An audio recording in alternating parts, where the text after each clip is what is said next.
Hey guys, tired of feeling stuck in your dating life and striking out in the dating game? You're not alone. Maybe you just need some good coaching. Welcome to Just Ask Her, the no BS podcast for real dating advice straight from a woman's point of view. Dating expert Gracie Pleshcourt and her co-host, certified life coach Tracy Pleshcourt, are here to give you the play-by-play on how to attract more women you're interested in. So, let's take back control of your dating life. This is Just Ask Her.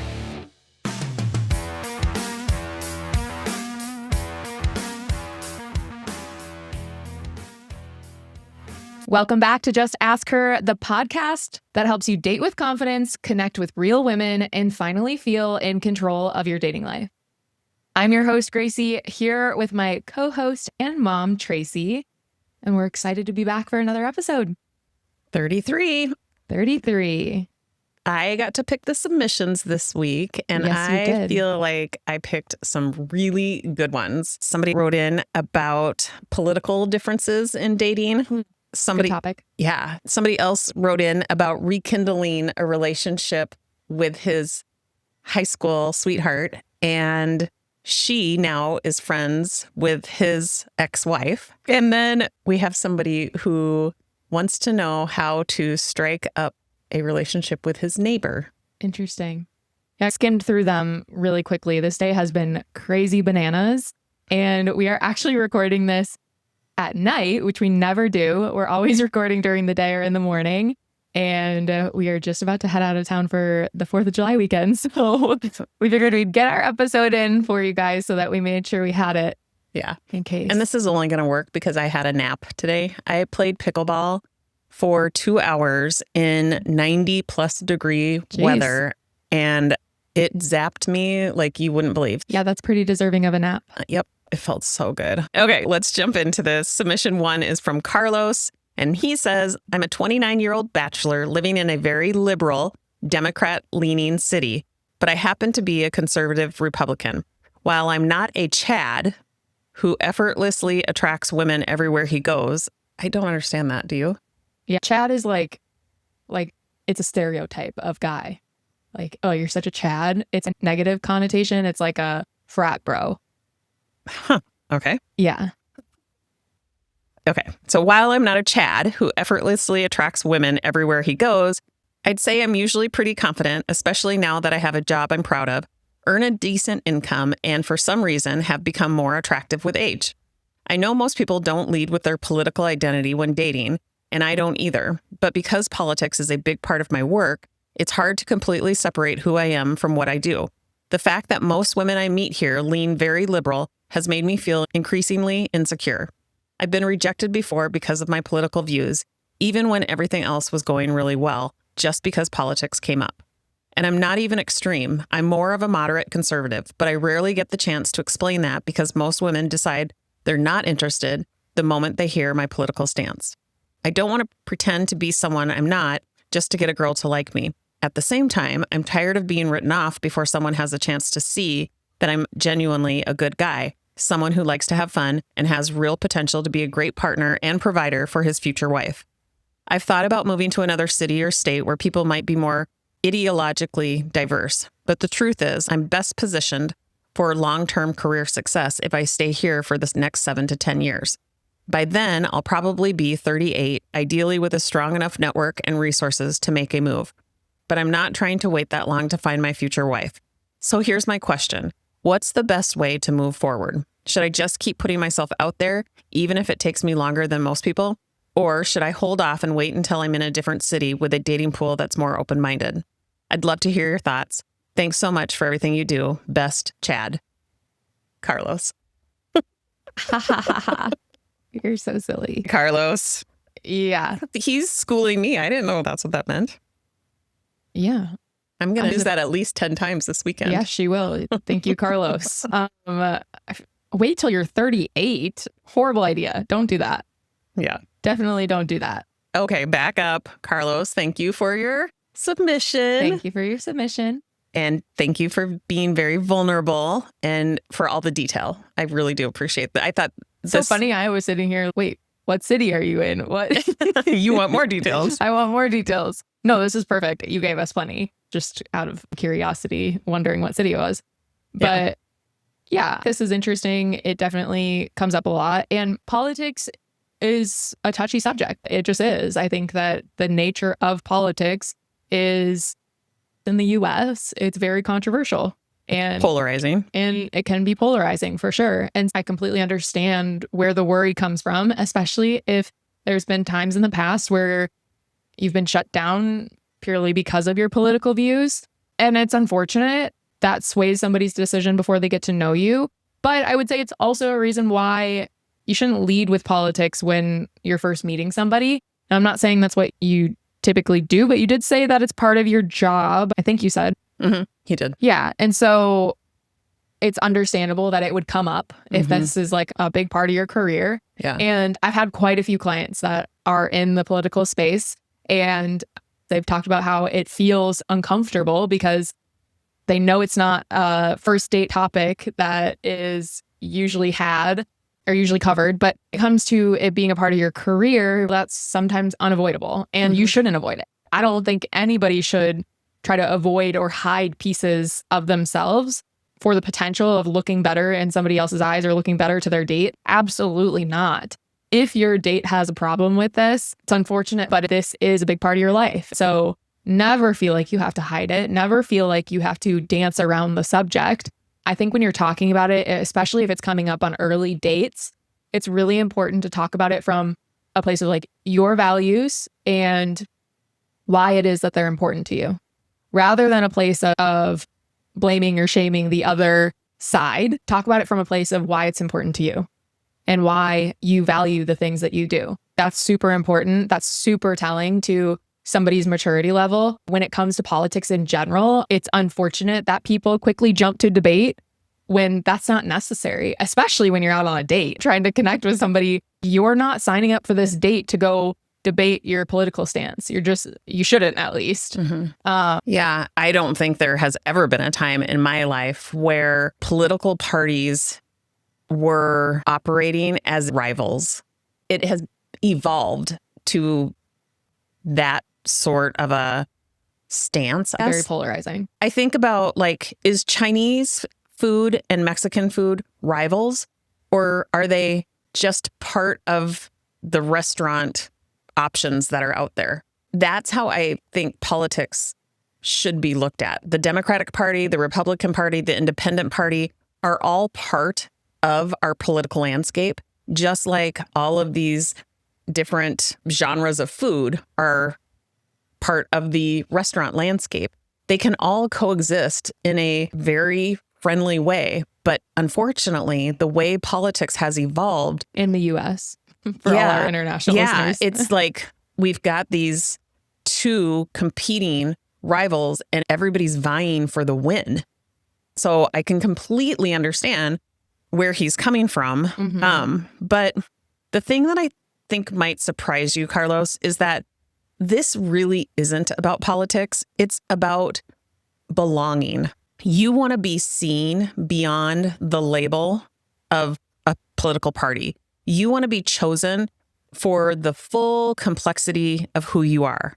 And that's not a political problem. That is a very human problem. And the other thing is, you don't need to be understood by everyone. You just need to be truly known by the one person who matters. And I think that's just it. So often, guys, and not just with politics, but with other things too, try to cherry pick what they see as their best qualities and hide the ones that they think women won't like. And you deserve to stand on your own 2 feet very proudly for everything that makes you you, even your political stance. And so the last thing you should be doing is going into dates feeling insecure about your political party. That is your choice. That is your decision. That is your right. You get to have your own values, your own opinions on that piece of your life. And the right women are not going to turn you away because of that. Yep. And I understand that this becomes a worry when you're in a very Democratic leaning city, but I promise there are still people in your city that align with you. You're there, so there must be other people there. And your work is probably a good place to start when it comes to finding them if it involves your political party. Yeah, but I don't think he necessarily has to go on the hunt for people who align with him politically. I think he needs to be looking for the women who align with his values, with non-negotiables and his preferences. Totally agree, but I get it. Like if he's going on dates or lining up dates with women that are very liberal, like it is a very big part of their life, that's probably not going to work. It's probably not going to be a good fit, and that's okay too. I think that it obviously is a big piece of his life if it's ingrained in his work. Yeah, he did say he doesn't consider it his identity. And Right. I would think that he probably wouldn't be dating women who being liberal is part of their identity. Yeah. And so there's going to have to be some pre-work that has to be Right. done. The first thing that pops into my mind is our self-made man dating journal, because at the very beginning, we walk you through setting up your non-negotiables and your preferences so it's crystal clear who it is that you're looking for. If you want to grab that, we will link it in the show notes. It officially went on the market yesterday. Yes. We're so excited about it. We literally cannot wait for you guys to This start. has been, a year in the making? Yeah. Blood, sweat, tears. And we've been so excited to tell our Just Ask Her listeners about it. And I'll just throw this out there. We could only order a limited batch for this first round. So if you want it, go get it now because they're going to go fast. Yeah. Yep. There will be more. But the first round is You want pretty to be limited. an OG. Yeah. Yeah.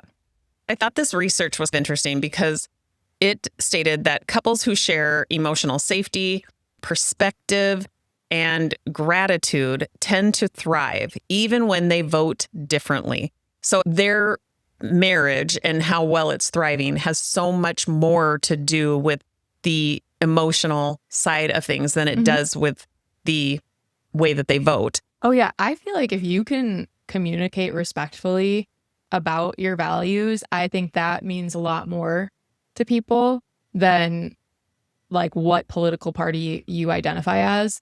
I'll take that back if they're not like super extreme on one side or the other. Like for me, for example, I don't involve myself in politics. And the only real requirement for me is that you are respectful about the way you talk about it and the way that you carry yourself when it comes to politics. I think that speaks louder to me than anything else. Another piece of research that I thought was kind of interesting is that only 6% of marriages are made up of both political parties. So that one spouse is a Democrat, one spouse is a Republican. And although that may not be surprising that only 6% of all marriages include one person from each party, but those that do exist don't have a higher divorce rate. The statistic that you always hear thrown around is 50% of all marriages end in divorce. But the 6%, their divorce rate is not any higher. So I think what you can deduct from that is what makes the difference is respectful communication, curiosity over combat, and the ability to humanize someone who sees the world differently. So, Carlos, you do not have to move and you do not have to hide your politics. What you do need is to show women what it looks like to hold your views with calm, integrity, and warmth. You're not here to convert her. You're here to connect with her. And that's the kind of man that women remember. So instead of leading with ideology or suppressing it, try saying something like, politics is a part of my work, but it's not the whole of who I am. I care more about mutual respect and shared life values than I do party lines. And I'm always up for a real conversation. I'd be like, okay, let's go on another date. Sold. Right. So that's my point of view. I think, Carlos, you just need to keep showing up, not to defend your beliefs, but to demonstrate your character. Yeah. That's what makes you unforgettable. Go into these dates curious about this person, about if the two of you will connect. It'll probably be pretty obvious right out of the gate if you're not going to, based off of this alone. So take it as an opportunity to show women that you are the kind of guy that they want to get to know, regardless of your political stance. Yeah. Hey there. If you're loving the Just Ask Her podcast, please take a quick second to rate us on Spotify or Apple Podcasts. It helps more awesome listeners like you find the show.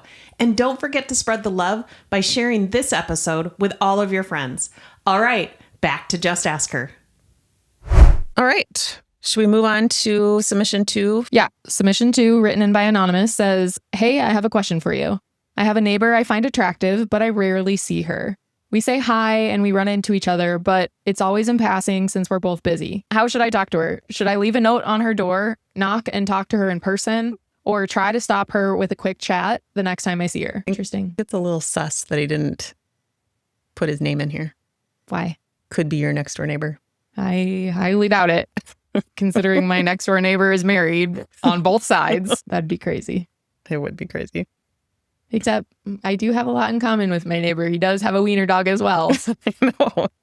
Actually, Meatball and Scooter are arch nemesis. So one's a Republican, one's a Democrat. Must be. All right. Well, first off, I love that you're thinking this through so intentionally.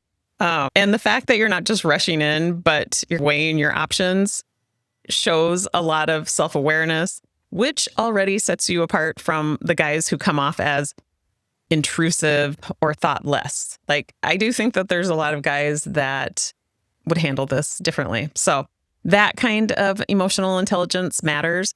And women feel that difference, even if they don't know how to exactly name it. So your question, how should you talk to your neighbor?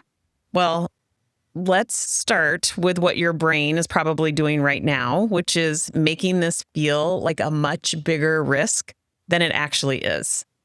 Psychologists have found that most people overestimate how awkward it will feel to strike up a conversation with a stranger and underestimate how positively the person will respond. So it's human nature for our primitive brain to get very dramatic and overestimate how awkward it'll feel to strike up a conversation. It's the prodigy part of our brain, the prefrontal cortex, that we have to trip the trigger with intention to ask ourselves, but what are the possibilities? But what could come of this? And we never ask ourselves that. Our primitive brain is almost always in the driver's seat. So in one study, participants thought talking to someone new would be uncomfortable, but those who actually did it felt closer and more connected and were glad that they tried. So in other words, your anxiety might be louder than your reality. 99.9% of the time it is. Yeah. But with that being said, your instincts are right to be cautious because we have to think about the other person. And the neighbor dynamic has higher social risks at stake. But here's the upside. That proximity also increases attraction. So I was reading another study that talked about the mere exposure effect, that just seeing someone more often, even in passing, makes us more likely to feel warmth or curiosity towards them. Mm-hmm. So that means a simple hey from you might already be landing more warmly than you actually even realize. Mm-hmm. So what should he do? Don't leave a note. Definitely don't leave a note. I think that only works in college dorm rooms. You should talk to her. You should definitely, do you think he should go knock on her door? If you don't have a reason to, probably not. But if you can come up with a reason to, yeah. Like host a neighborhood bonfire. Go knock on her door then. Hey, I'm having people over. Thought I'd come over and invite you. I know that I see you passing through the neighborhood quite a bit. Brilliant. Yeah. I mean, it's amazing what a mind can do when it's not overthinking all the possibilities. And I get it too. My I was brain does this thinking too. Do you have a cup of milk that I could borrow? Probably not the best move either. I mean, you could try. You could try. I always run out of milk. I kind of wish I've tried that because, yeah. I mean, just you don't need to overthink it. But I would say if you're going to go over there, make it make sense. If she's new to the neighborhood, I'm assuming she's not, and you're not. But if one of you is new to the neighborhood, or you can come up with a reason to go over there that would make sense, then go over there. I think inviting her somewhere is an easy way to get this conversation going. If anybody else in the neighborhood is friends with her, you could connect through them. There are quite a few different possibilities. The next time you see her passing by, see if you can stop her for a chat. See if you can get one step further than, hi, how are you? Mm-hmm. Right? Like ask her a genuine question. Hey, did you get a new car? saw you driving a new car. Or this is a little bit later than I usually see you. Did you get a new job? How's your week been going? Yeah, exactly. It doesn't have to be anything crazy. It doesn't have to be anything super methodical. That would be probably a little obvious. Make it make sense and keep it simple. Yeah. The reason why you want to keep it simple is because you don't really want to put the emphasis on the script. You want to put the emphasis on how it is that you want to be feeling. So is it calm, confident, curious? Because approaching her isn't about impressing her. It's about offering this genuine, authentic presence. Yeah. And seeing if she responds with interest. So if she does, perfect. Now you can invite to the next step. And if she doesn't, that's not rejection. It's just a redirection. Yeah. It's just data. It's just helping you move closer to what it is that you want, which is to likely find your person. And yeah, I think it doesn't have to be anything super complicated. And you should just go in with a lot of kindness and genuine curiosity about something going on in her life and see where it goes. Yeah. All right. Submission 3 was written in by Mark. And he says, I got divorced 3 years ago, and since then, I've reconnected with my high school sweetheart. The challenge is that during my marriage, she became best friends with my ex-wife, and they've stayed very close ever since. We've gone out together, but it's mostly stayed in the friend zone. I'm struggling with how to express to her that I want something deeper. How do I help her see that what we have could be worth pursuing, even with the history and closeness she shares with my ex, or that it's possible for us all to exist peacefully in each other's lives? I've said many of the things you've mentioned in past episodes over the last few months, but for her, it still feels easier to keep our relationship private. I did manage to get her to tell one of her other friends about us, but there hasn't been any progress beyond that. Also, I'd love to know how I can work with you privately. Thanks again. Aw, Mark, this is a good one. Thank you. For picking it? Yeah. Take all Mark's cred. Yep. Okay, so to answer the first question, can he work with you privately or one-on-one? Yeah. Mark, the only way I work with clients privately right now is through my Dating Differently Academy, which is a 10-week program that does have the option of working with me one-on-one included in it. And so if that's something that you would like, it's currently on a wait list. And that academy is unreal. I have poured everything that I have learned through working with hundreds and hundreds of single men into this program, and I offer one-on-ones with this program. So if that's something that you're interested in, I would be happy to have you in there. We will put the link to the waitlist in the show notes for you and anybody else that is interested. Okay.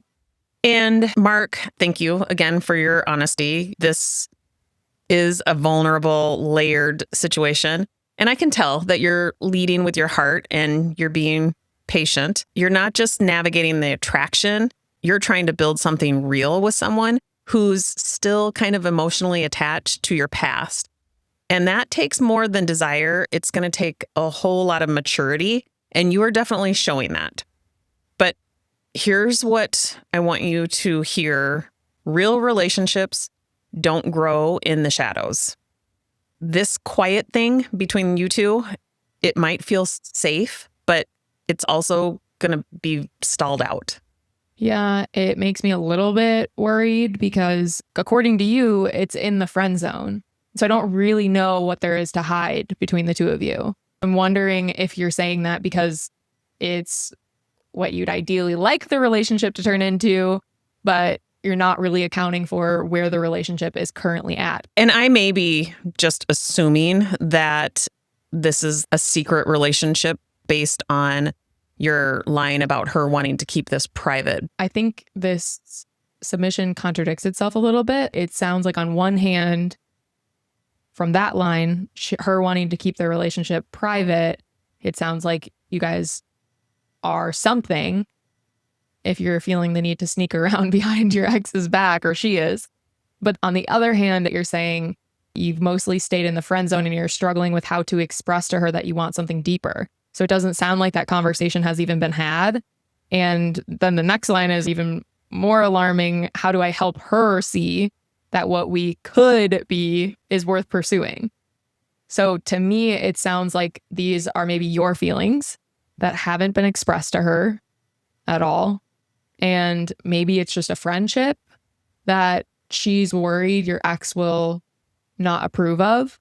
And if that's the case, I don't know that she's going to ever want to cross the line into anything more if she's just worried about a friendship with you. Yeah. Her divided loyalties is definitely something that needs to be considered, because studies show that when someone maintains a close friendship with an ex, especially when romantic history is involved, it creates strain and jealousy in future relationships.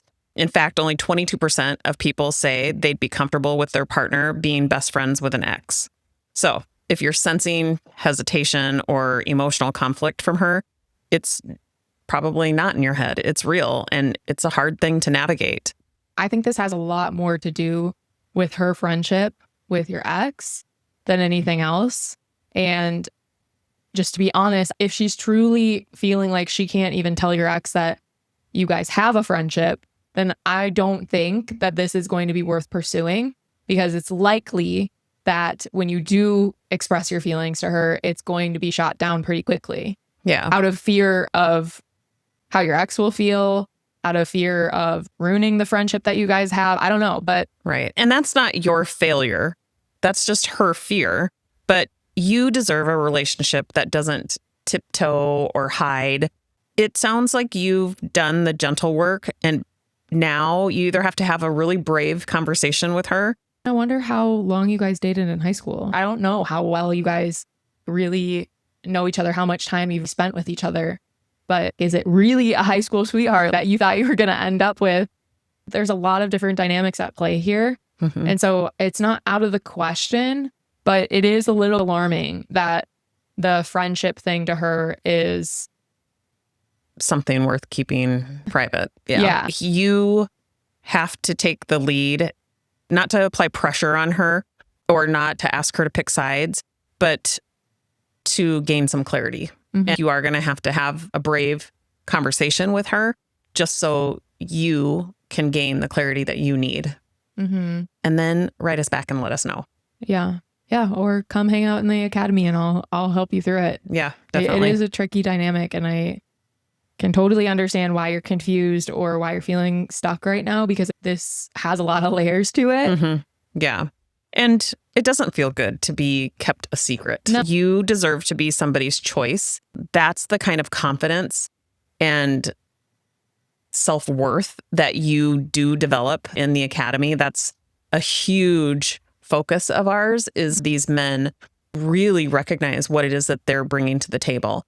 And I think that kind of work could really serve you well, Mark. Yeah. Sounds like you want to be really intentional about this. And I do applaud you for caring enough to write into the podcast before making any decisions. Obviously, this is important to you. And if you lead with that in the conversation, if you tell her this is something that's been weighing on you, that you feel is worth a conversation, and you just be honest with her, you just tell her, I'm starting to have deeper feelings for you and I'm wanting to explore things. Yeah, I would be happy to work with you and help you figure this out. Thank you for writing in, Mark. We appreciate it. We appreciate you being so vulnerable.